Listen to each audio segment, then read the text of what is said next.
네, 시청자 여러분 안녕하십니까. 2024년 1월 넷째 주 대전시정실록 시작하도록 하겠습니다. 먼저 첫 번째 코너는요, 아래옵니다 시간이죠. 이번 주에는 세계일보 강은성 기자와 함께합니다. 기자님 어서 오십시오. 네, 안녕하세요. 네, 바뀌었습니다. 분위기가 어떠세요?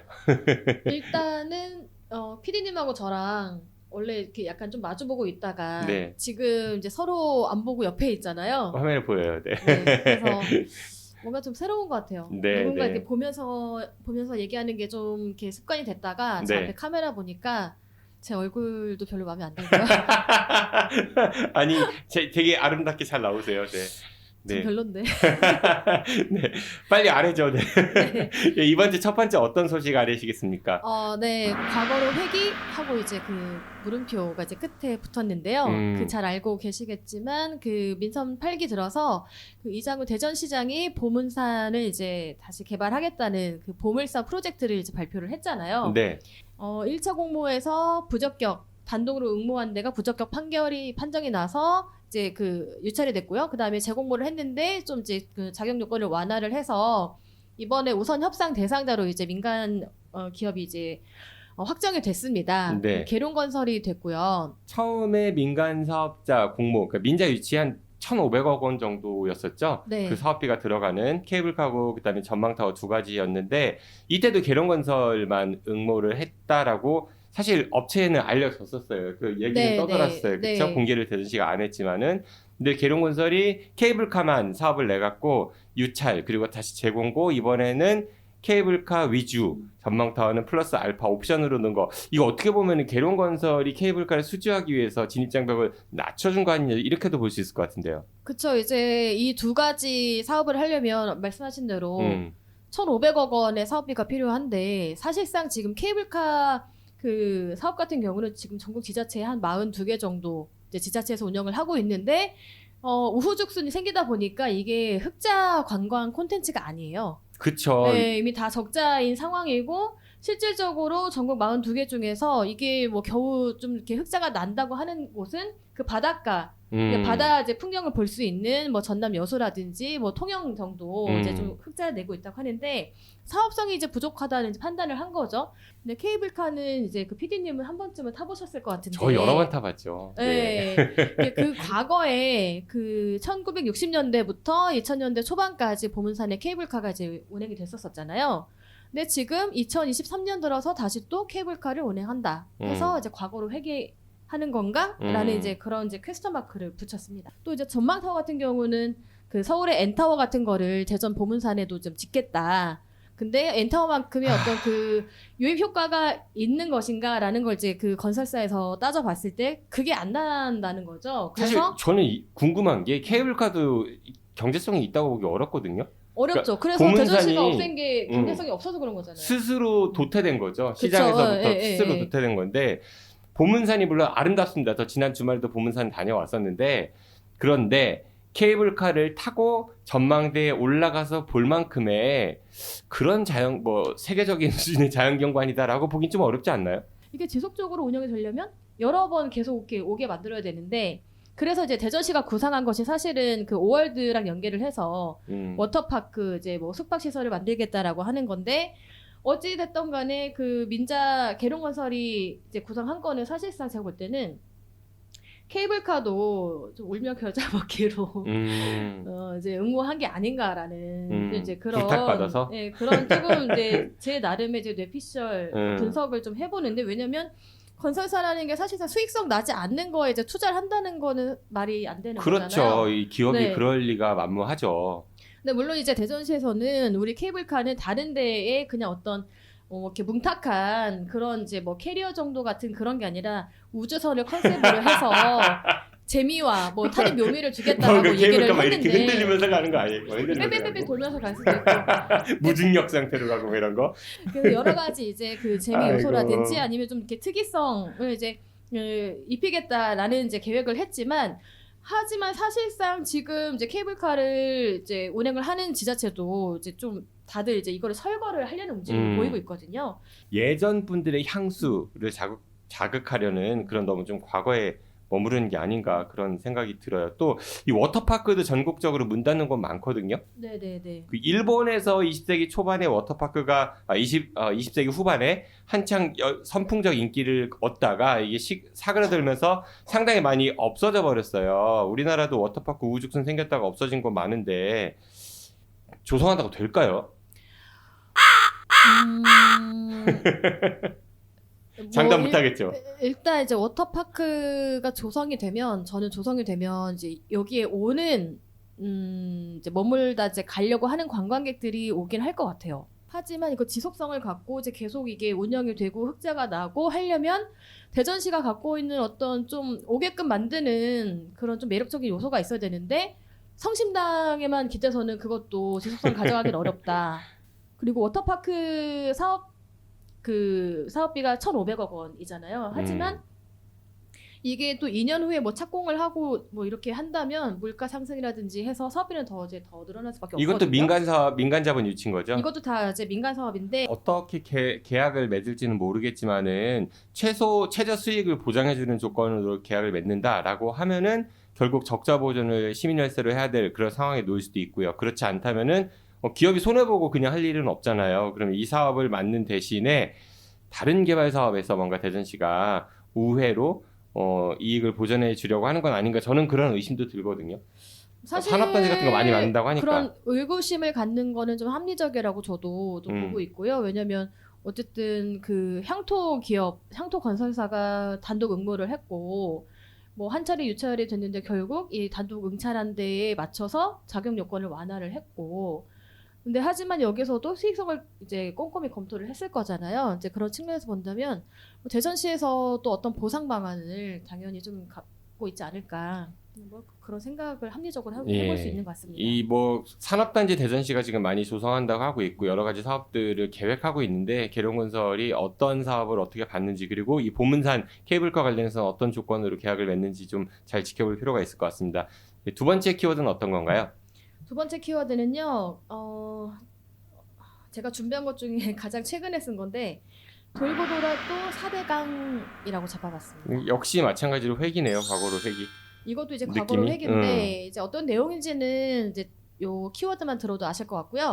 최근에 그 환경부에서 세종보를 다시 이제 수문을 닫고 그 금강의 물을 채워라라고 이제 했잖아요. 이제 다시 수문 폐쇄 이제 결정을 냈는데 문재인 정부 시절에 4대강을 이제 다 개방을 하자라는 그런 이제 기조에서 다시 이제 6년 만에 다시 이제 그 수문을 닫자라고 해서 재가동 결정을 했습니다.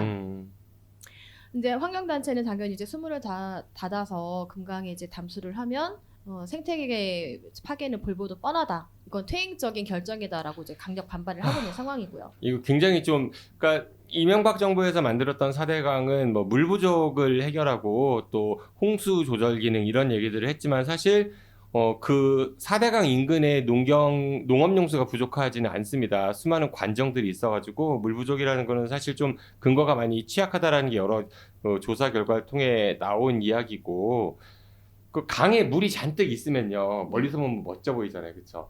그런데 막상 그 안으로 가면은 뻘도 많고요, 굉장히 악취도 많고 생태계 많이 파괴되거든요.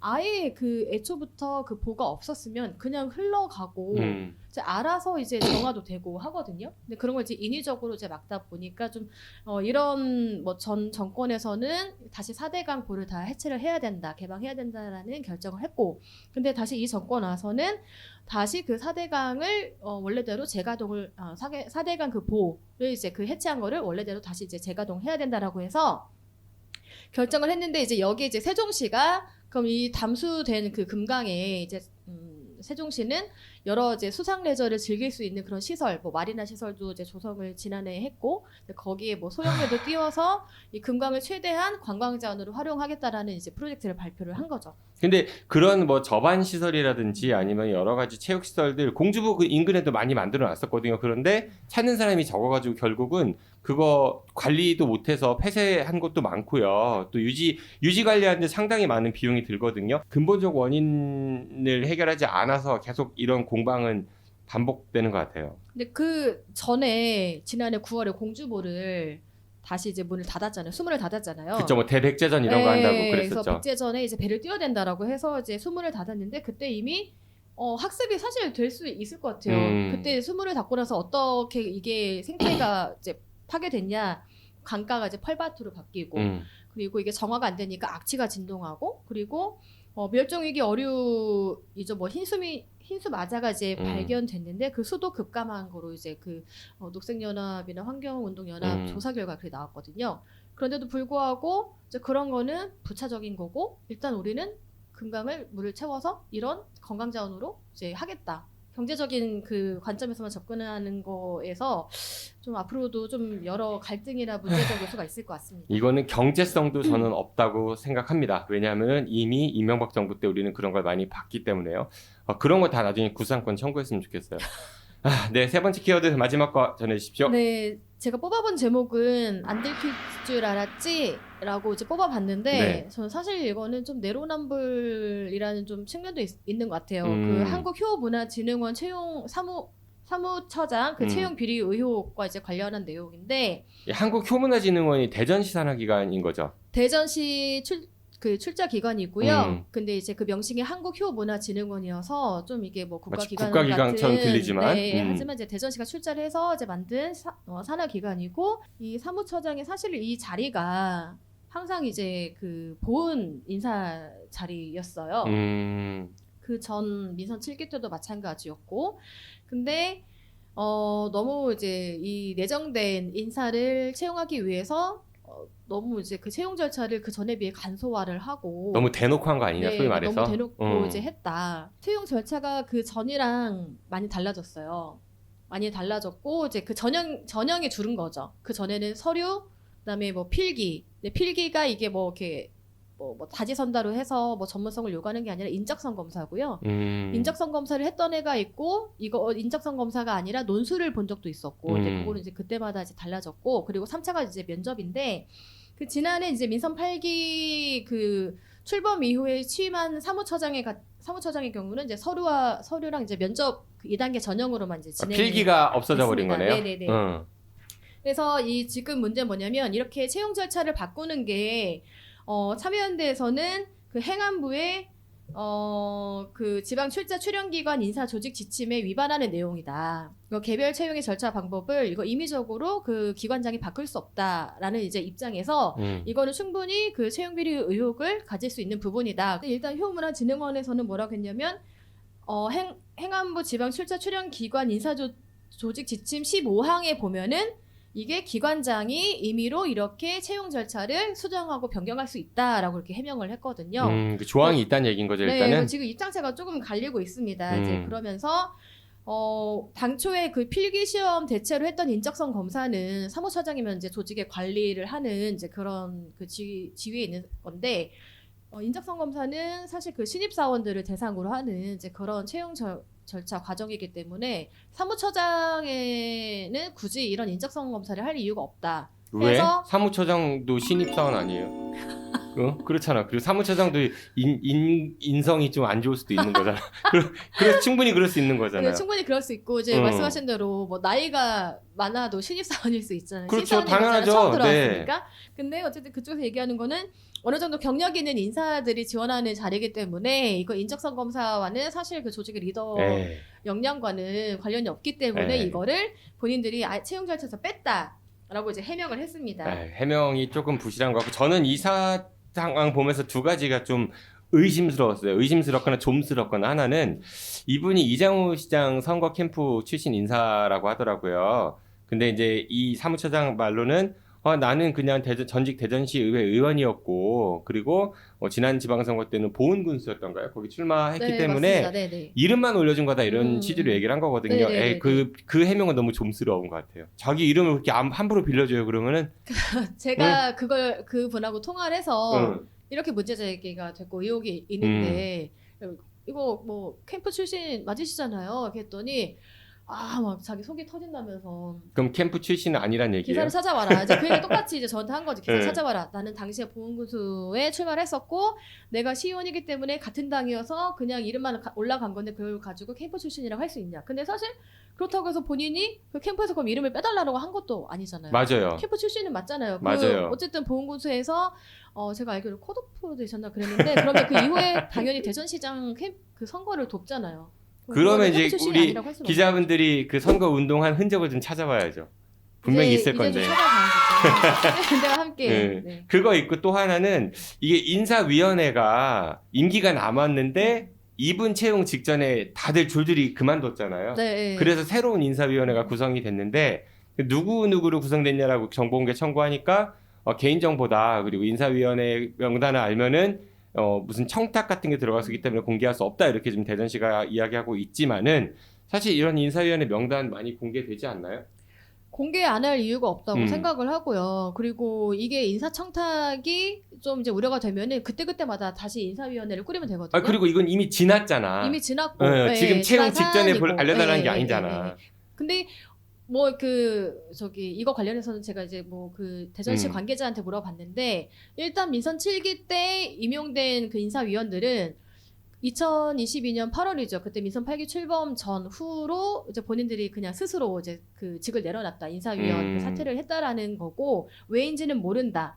해서 그분들이 이제 사퇴를 하고 자리가 비었기 때문에 새로운 그 인사위원을 꾸렸다라고 이제 왜 몰라? 다 알지 않아요? 왜 그만뒀는지? 다 정무적인 이유인 거죠. 그렇지. 아니 뭐 정치적인 새로 이유로. 시장 바뀌고 이제 저쪽 사람들이 오겠구나 그렇게 판단해서 그만뒀든지 네네. 아니면은 이제 가주셔야 되지 않겠습니까라는 분위기가 조성됐든지 뭐 유추할 수 있는데 뭘 몰라. 여당도 그렇고 그러니까 국민의힘도 그렇고 민주당도 그렇고 이런 뭐 낙하산 측근 챙기기 이런 거 보온성 안 된다라고 늘 얘기하잖아요. 네. 근데 본인들이 하면은 정당한 절차인 거고 상대방이 하면은 뭐 낙하산인 거고 이렇게 이야기를 자꾸 하다 보니까 시민들이 그분들에 대한 양쪽에 대한 그 신뢰도가 떨어지지 않는가 싶어요. 네.